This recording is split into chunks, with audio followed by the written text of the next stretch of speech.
The following material was originally produced for the international radio series Focus on the Family, featuring psychologist and best-selling author Dr. James Dobson. This cassette contains an interview that took place some time ago between Dr. Dobson and well-known psychologist Dr. Donald Joy. Together, they discussed the distinct differences between men and women, particularly as they relate to the left and right side of the brain.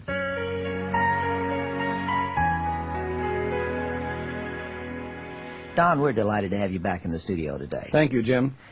Dr. Joy is a professor of human development and Christian education at Asbury Theological Seminary, has a Ph.D. in from where? Indiana University at Bloomington. And the specific major was what? The major is curriculum development, but I was also lined in with educational psychology and English linguistics, and all of that together got me into experiments related to the conscience, values, moral development. And one of your passions is human development itself. I backed into that, really, and got into sex differences in the process of my own research, in which I found out that boys are not much influenced by Sunday school, whereas girls are, but boys are enormously influenced by the family. Huh. And so in my church-home experiments, we got a sex difference that just destroyed the minds of my major professors. Now, Don, I know you keep up with the literature about as well as anybody I know in the field of child development, and we were talking over lunch recently about the subject of the left brain, right brain concept. And we're getting a considerable amount of mail from people who are reading books, usually secular books on this subject, and are asking if the concepts are valid and where they originated. And I'd appreciate your sharing some of those concepts with us today. Just what is the basis of this new information, this new excitement over left brain versus right brain people? I think where we've gotten into the left brain, right brain awareness has been primarily related to language development. It has shown up in victims of strokes, for example, and in Roger Sperry's work, experiments with epileptic seizure subjects. But it also has shown us that certain languages in the world are housed in the right hemisphere normally, and other languages are housed in the left hemisphere. A Wycliffe translator linguist out of the University of Michigan, for example, it's reported found a Japanese man who knew both a linear language, that is a left hemisphere language, and a right hemisphere dialect from his mountain culture. And when he had a stroke, he lost one language but retained the other entirely. Now, Eastern languages tend to be housed in the right hemisphere. This is true of both men and women in terms of speech production. But Western languages, that is anywhere west of Eden, you might say, that is Western Europe, North America, our languages tend to be housed in the left hemisphere, and in males this is distinctly so. In females there's some distribution of language and language production. Now, when we say someone is a right brain person versus a left brain person, what is meant by that? What happens in what we commonly call a right brain person is either by choice or by the organization of the brain itself, they're doing their principal, that is their basic processing of experience, in the right hemisphere. Left-handed males are more right-brained than even left-handed females because of the way the brain is differentiated in fetal development.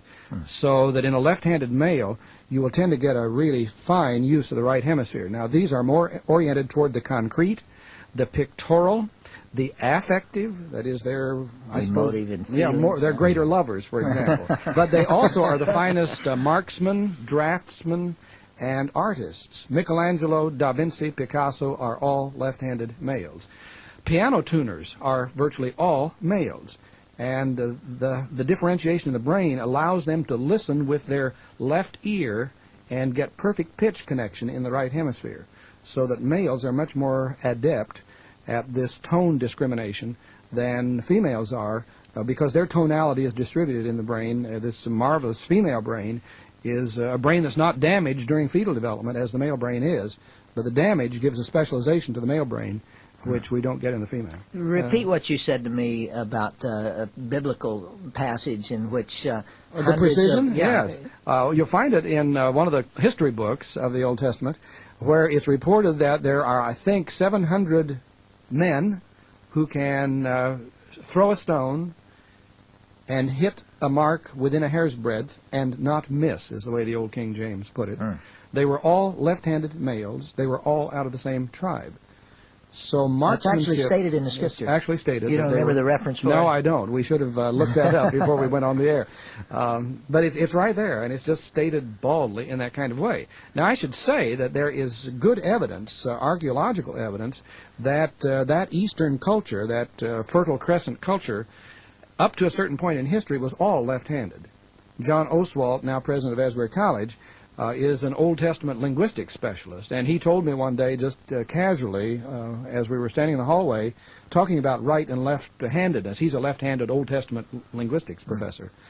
And he said, you know, in the Akkadian language, which is an antecedent language in the Middle East, we can date the exact point at which the writing shifted from left hand to right hand. It's on clay tablets, and the writing begins at what we would call the right margin, in vertical columns, moves down the page. The characters are all arranged to read vertically. And at a certain point in history, that tablet shifts and becomes a horizontal tablet with the lines going from top to bottom, from left to right. And the characters each shift 1/4 turn.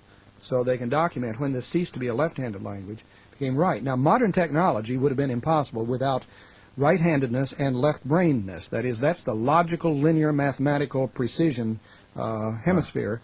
And it's males who contain that kind of specialization because of that brain damage that females tend not to. So by the time our youngsters are in about 7th or 8th grade, the males are going to go right past the females in mathematics because of the three-dimensional thinking that's required, and the male brain is much better at that. All right, let's talk about that damage that you're talking about. Let's go back to the prenatal period. Yeah, we have to get back to the best evidence is now pointing to the 16th to the 26th week of fetal development. Prior to that, the genital differentiation has occurred between about the 9th and 12th week, and we get the male genitals formed out of this basic shape of a female. Up to that time, they're not differentiated. They're not differentiated. Male and female look pretty much the same. They look alike. A male has an open vagina, for example. The XY chromosome is the only absolute proof. And amniocentesis would show that, even though the morphology is still looking like a female. If you were to examine a miscarried, lost embryo, for example, it would look like a female. All of them do. But by the 16th week, the brain is responding to the same chemistry that changed that shape into the male for the XY chromosome. The XY chromosome is going to call for the mother's androgens now to go to the brain at the 16th week, and that little walnut-shaped brain that's in this young baby being formed is going to be separated out so that the male brain will actually work differently than a female brain. It does it principally, it's visible in the chemistry and the coating that goes to the left hemisphere. It changes the color of it. You could see this under a scientific examination. And actually, in some cases, they've noted that the size of the left hemisphere shrinks for a period of time during that 16th to 26th week, while the right hemisphere flourishes. So left-handed males are more verbal than right-handed males because their speech is going to be produced out of that left hemisphere, which really gets a setback. By the time the baby is born, the corpus callosum will have been reduced in the number, that is, the connection between the two hemispheres, is going to be greatly reduced in the number of electrical passages that go back and forth, so that males can't send messages from left to right in the way that a woman. Let me see if I can add to what you're saying. Do that. Now, there are two halves to the brain, two hemispheres. And this walnut. Yeah, and they handle different functions, different capacities, and between them is a white cord that really represents the communicative link between the two. That's the corpus callosum. Right. All right. And you're saying that in the male baby before birth, there is an influence of hormones that begins to change the left side as compared with the right side. Now, you referred to it earlier as brain damage. Well, it's a chemistry. It's giving a chemical bath to the left hemisphere and this connecting link between the two hemispheres that reduces the size and the number of transmission passages that exist here for what's called lateral transmission. So males simply can't talk to themselves across the hemispheres in a way that a woman does. So some of the sex differences that we see in personality can be traced back to that moment. Oh, absolutely. And when we're talking about this now, we're talking about a glorious phenomenon because these are intrinsic sex differences.